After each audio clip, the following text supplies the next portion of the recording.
Yesterday, Israel announced zero tariffs on any American goods. The Trump administration hit them with a 17% tariff anyway, claiming that they had a 33% tariff rate on American goods, which clearly is not true. Why? Because it turns out that we buy more stuff from the Israelis than the Israelis buy from us. Shocker. They're a smaller country. We're a giant market. Not a giant shock, as it turns out. So this is pretty crazy, because it turns out the trade deficit has nothing to do with the tariff rates. So we are punishing countries that have a low tariff rate with us. For example, like South Korea is listed on this chart as having a 50% tariff rate on us. The average tariff rate South Korea has on American goods, according to the World Trade Organization, is 0.79%. We have a free trade agreement with South Korea. It is listed on this chart as 50%. That's nonsense. It's not true. It just isn't true. And it leads to a 25% reciprocal tariff on all South Korean goods. Now, there are a number of reasons why this is a problem. Okay, whatever, who cares? Well, do we need other countries? Okay, so first of all, yes, we do. It turns out that the supply chains all across the planet are incredibly complex. And if you like the products that you have, at the quality that you have them, and the price that you have them, you're not going to get to keep them. You don't get to keep anybody who tells you that you can is telling you the same kind of falsehood that Barack Obama said when he said, if you like your doctor, you can keep your doctor. Ooh, you don't get to keep your Xbox at the same rate with the same quality. You don't. That's just not the way that these tariffs are going to work. So what exactly happens? Well, Tyler Cowen points out, quoting Scott Lincecum over at Cato, Trump's reciprocal tariffs impose hundreds of billions of dollars in new taxes on Americans without public or congressional input, because that's actually what happens. I have friends, for example, who import product to the United States and then sell them. Why? Because they can't get the product in the United States. So, for example, I have a friend who's in the jewelry business. And this friend in the jewelry business imports products that are not capable of being manufactured or found in the United States from abroad. So it's not like there's import substitution you can just buy from an American. That's not how it works. By the way, this company is an American company. The tariff that is now being applied to all of his imports is like 35, 40%. Those prices will get passed directly on to the consumers. It is a tax paid for by Americans. So this is a massive tax increase on American consumers. That's what it is. And it is designed to be so. And it is talked about in these terms by the Trump administration that this will cost $600, $700 billion in additional revenue to the government. You know what we call revenue to the government typically? Tax. Paid for by Americans. Tax. That's who pays for it. If you're importing a product and nobody buys it, then you stop importing the product and nothing gets paid to the government. It has to be sold. That is the consumer pays the tax. That is what we would call a tax increase.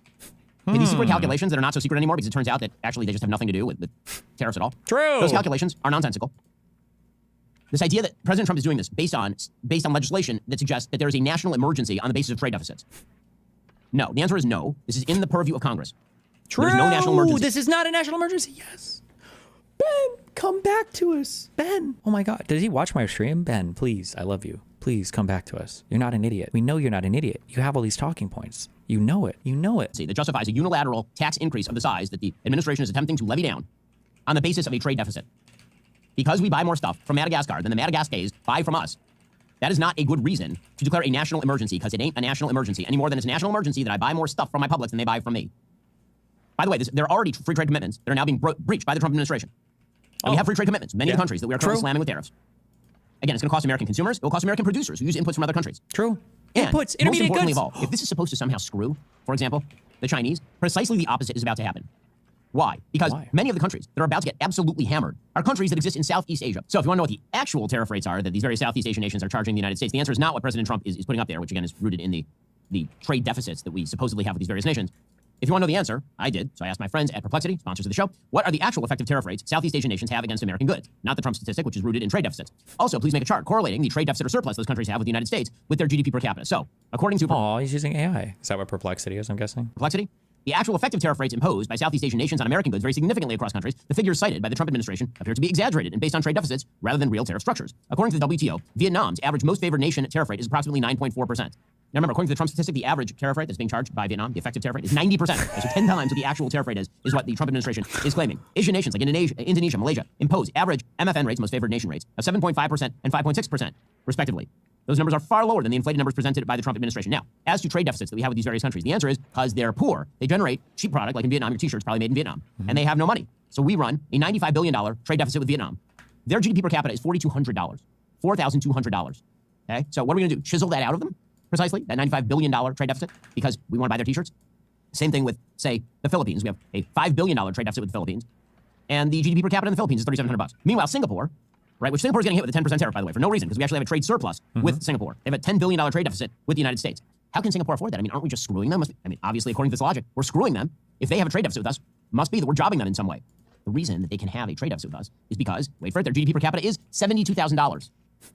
So again, none of this is rooted in economic reality, and the biggest problem is there's no way to sort of get out of the box that's been created by these statistics, because if you were saying lower your tariff rates, and if the tariff rate is already zero or close to it, where do you go from there? True. So one of the things that happened during the pandemic... And the funniest part was him talking about Lutnick saying, we're tariffing people where we have trade surpluses with just because we still feel like they're being unfair somehow. What the fuck?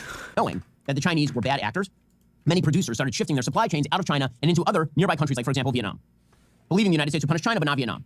Well, now the new tariffs slam Vietnam with a 46% tariff. So why not you shift your production back to China? More importantly, if you're the EU and you're not getting racked by the United States with a gigantic tariff, or if you're Canada and you're getting absolutely ravaged by an American tariff, you need markets for your goods. Where are you going to go? Maybe to a country that is perfectly willing to militarize capitalism on behalf of fascism, the Chinese. The Chinese are about to make extraordinary inroads in Southeast Asia. They're about to make extraordinary inroads in Europe and in Canada. Yep. Because it turns out when America withdraws from the world and basically declares a trade war on literally everyone, Oh my including, by God, the my neocon, he's coming back. Oh my God. way, an island with no people. I'm not even kidding. This is a thing. Included in the list of places that President Trump is going to Multiple tariff. islands with no I wish I were people, kidding. I'm not by the kidding. way. Included in this list is, in fact, the Heard and McDonald Islands. We are hitting the Heard and McDonald Islands with a 10% tariff. The Heard and McDonald Islands include 0 people. Include penguins. We're hitting the screw them penguins. Penguins. Stupid penguins. Okay, so what exactly is this designed Even he can't just... to do? Don't Again, worry, we'll it's get there. predicated on a bad idea of how international trade works. If, I've said this 1,000 times, this is not coming from a place of, I want Trump to fail. It's coming from a place of, if he engineers a recession based on these sorts of tariffs, which seems increasingly likely if he were to stick with this, if he were to do that sort of thing, all of the amazing things that need to happen that he is pursuing and that his administration is filled with good people who want to do, all that stuff goes by the wayside. A bad economy kills everything around it. It is the neutron bomb of politics. Yep. If you drop the neutron bomb of politics, a recession, into the lap of this administration, it doesn't just destroy this administration's economic agenda. It destroys the administration wholesale.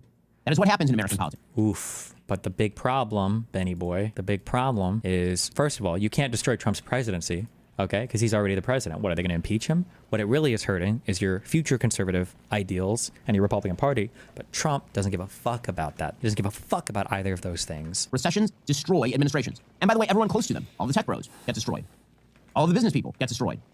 It's really important not to self-engineer a bad economy. Really quite important.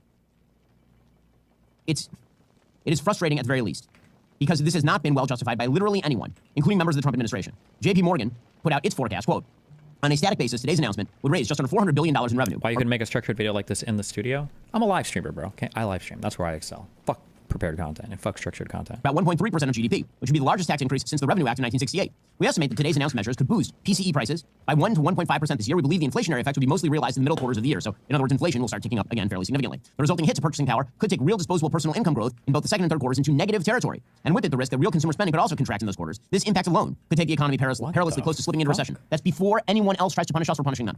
Before. This is before, according to JP Morgan, accounting for the additional hit to gross exports and to investment spending. Headlines about retaliatory measures by U.S. trading partners are already coming out. We expect to learn more in coming days. The somewhat confusing nature of today's news, coupled with uncertainty over how long these tariffs will remain in place, should make for an even less friendly environment for investment spending. We plan to revisit our forecast later this week. By the way, you know who else is upset? The manufacturers. This was supposed to save the manufacturers, right? You heard President Trump say it. We are going to bring manufacturing back to the United States. Here's a statement from the National Association of Manufacturers President and CEO, Jay Timmons. Quote, needless to say, today's announcement was complicated, and manufacturers are scrambling to determine the exact implications for their operations. The stakes for manufacturers could not be higher. Many manufacturers in the United States already operate with thin margins. The high cost of new tariffs threaten investment, jobs, supply chains, and in turn, America's ability to outcompete other nations and lead as the preeminent manufacturing superpower. Manufacturers build things in America to sell around the world, and manufacturers in America share President Trump's goal of supporting manufacturing investment growth and expansion here at home. To empower manufacturers to drive the economy, the administration should minimize tariff costs for manufacturers investing and expanding in the United States, ensure tariff-free access to critical inputs manufacturers use, secure better terms for manufacturers by negotiating 0-for-0 tariffs. So in other words, bring the tariffs down, not increase them. That's the National Association of Manufacturers saying that.